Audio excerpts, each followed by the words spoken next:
आंगन में एक पुरानी खटिया पर रामलाल बेबस बैठे थे। सुरेश और नरेश एक दूसरे के आमने सामने खड़े होकर जमीन के लिए बहस कर रहे थे। हक की बात मत कर नरेश। जब शहर में पढ़ाई के लिए पैसे चाहिए थे तो इसी खेत की उपज बेची गई थी। तब बड़ा भाई याद नहीं आया? अब जमीन बांटने की बारी आई तो बराबर का हिस्सा चाहिए। भैया वो पढ़ाई मेरी नहीं, हम दोनों के भविष्य के लिए थी। और आप अगले हिस्से की रट क्यों लगा रहे हैं? क्योंकि वहाँ सड़क लगती है, दुकान खोलनी है ना आपको। मुझे पिछला हिस्सा देकर आप मेरा रास्ता बंद करना चाहते हैं। अरे कम से कम मेरी सफेद दाढ़ी का तो लिहाज करो, पड़ोस के लोग तमाशा देख रहे हैं। देखने दीजिए पिताजी, आज फैसला होकर रहेगा। नरेश, तुझे कुएं वाला हिस्सा दे तो रहा हूँ, पानी पर तेरा कब्जा रहेगा, फिर दिक्कत क्या है? दिक्कत नीयत में है भैया। कुएं वाली जमीन रेतीली है, वहाँ कुछ नहीं उगता। आप उपजाऊ हिस्सा खुद रखना चाहते हैं और मुझे बंजर जमीन देना चाहते हैं। ये बंटवारा है या धोखा? धोखा तो आप दोनों पिताजी के साथ कर रहे हैं। भैया, जिस आंगन में हम साथ खेले, आज उसे ही दीवार से काटने की बात कर रहे हो। क्या एक कमरे के फासले से भाई पर भरोसा खत्म हो गया? तू बीच में मत बोल राधा, ये मर्दों का मामला है। तुझे तो कल शादी करके दूसरे घर चले जाना है। तुझे क्या पता कि जमीन की कीमत क्या होती है?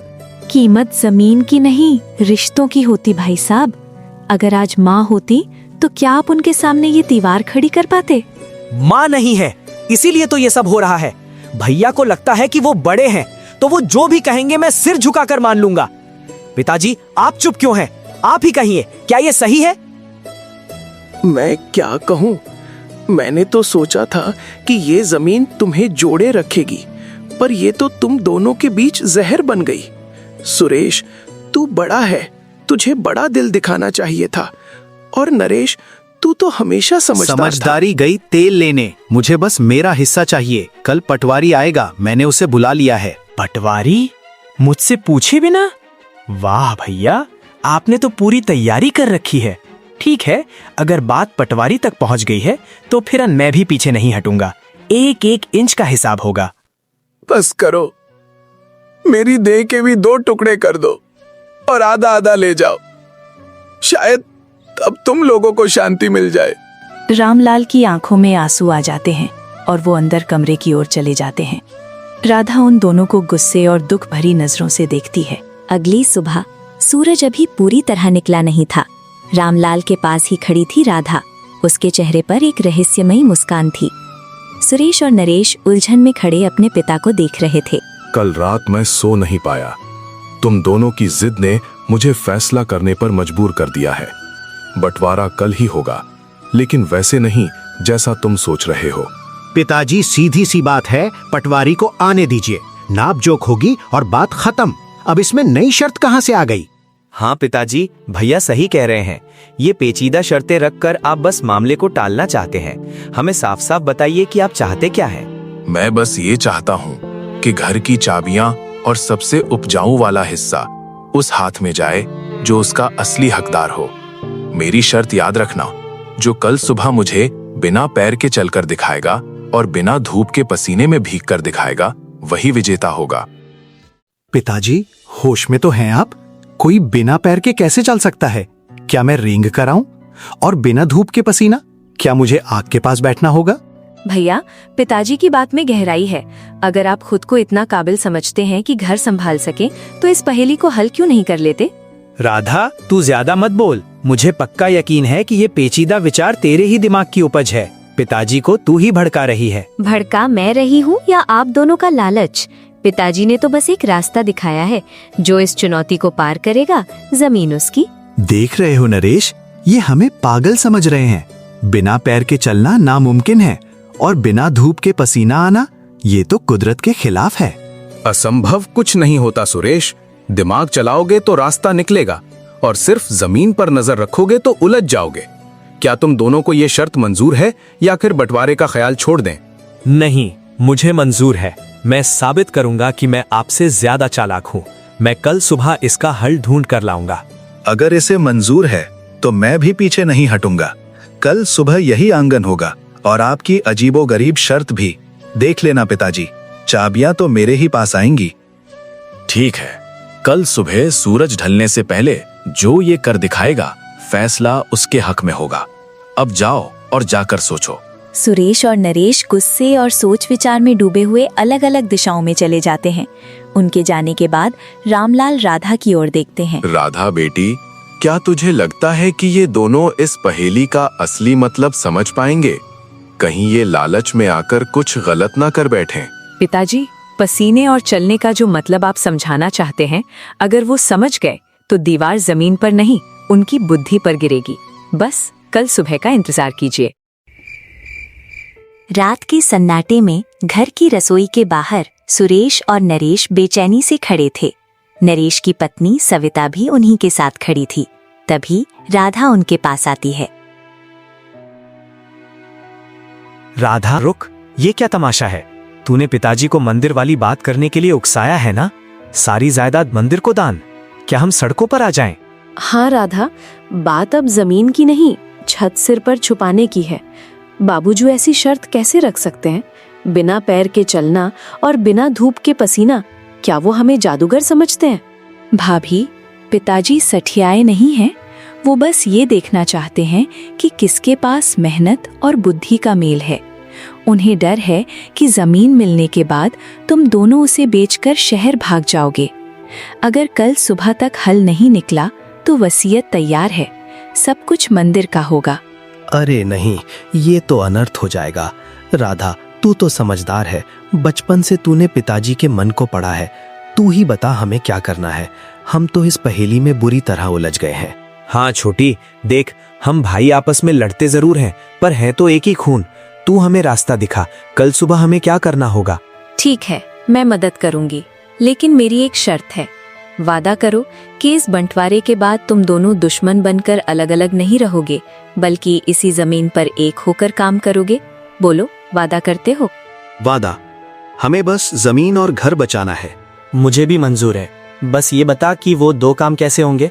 तो ध्यान से सुनो, बिना पैर के चलने का मतलब शारीरिक पैर नहीं, बल्कि साधन है।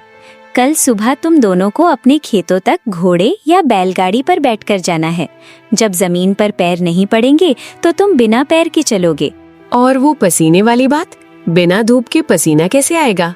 उसके लिए तुम दोनों को सूरज निकलने से पहले यानी अंधेरे में ही खेतों पर जाकर कड़ी मेहनत करनी होगी। जब तुम तड़के सुबह जी तोड़ मेहनत करोगे तो ठंडी हवा में भी पसीने से तरबतर हो जाओगे। वही होगा बिना धूप का पसीना। अरे, इतनी सरल सी बात, और हम पटवारी और नापचोक में उलझे रहे। सच में राधा, तूने हमारी आंखें खोल दी। पिताजी हमें मेहनत की अहमियत समझाना चाहते थे। बिल्कुल, अब जाओ और सो जाओ। कल सुबह अंधेरे में उठकर अपनी मेहनत से पिताजी का दिल जीत लो। याद रखना, जमीन उसी की होती है जो उसे सींचता है, उसकी नहीं जो सिर्फ उस पर दीवार खड़ी करता है। दोनों भाई चुपचाप सिर झुकाकर अपने कमरों की ओर चले जाते हैं। सुबह सुबह आंगन में गांव के सरपंच और 2-4 सम्मानित बुजुर्ग बैठे थे, लेकिन रामलाल की नजरें रास्ते पर टिकी हुई थीं। राधा भी पास में ही खड़ी बड़ी उत्सुकता से देख रही थी। रामलाल जी, आपने शर्तें तो बड़ी कठिन रखी थीं। मुझे नहीं लगता कि आपके दोनों बेटे इतनी जल्दी इस पहेली को सुलझा पाएंगे। सरपंच साहब, ये जमीन का नहीं, उनकी बुद्धि और मेहनत का इम्तिहान है। बस थोड़ा इंतजार और। तभी दूर से बैलगाड़ी के पहियों की आवाज आती है। सुरेश शान से बैलगाड़ी पर बैठकर आंगन में प्रवेश करता है। उसके पीछे पीछे नरेश एक भारी बोरा कंधे पर लादे हाँफते हुए दौड़ता हुआ आता है। हाँ भाई सुरेश, बताओ, तुम अपनी शर्त पूरी करने के लिए क्या तरीका लाए हो? पिताजी देखिए, मैं बैलगाड़ी पर बैठकर यहाँ तक आया हूँ।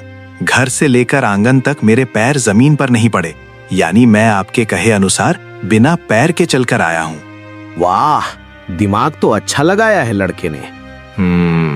चालाकी अच्छी है सुरेश, पर दूसरी शर्त का क्या? बिना धूप के पसीना कहाँ? तभी नरेश आगे आता है।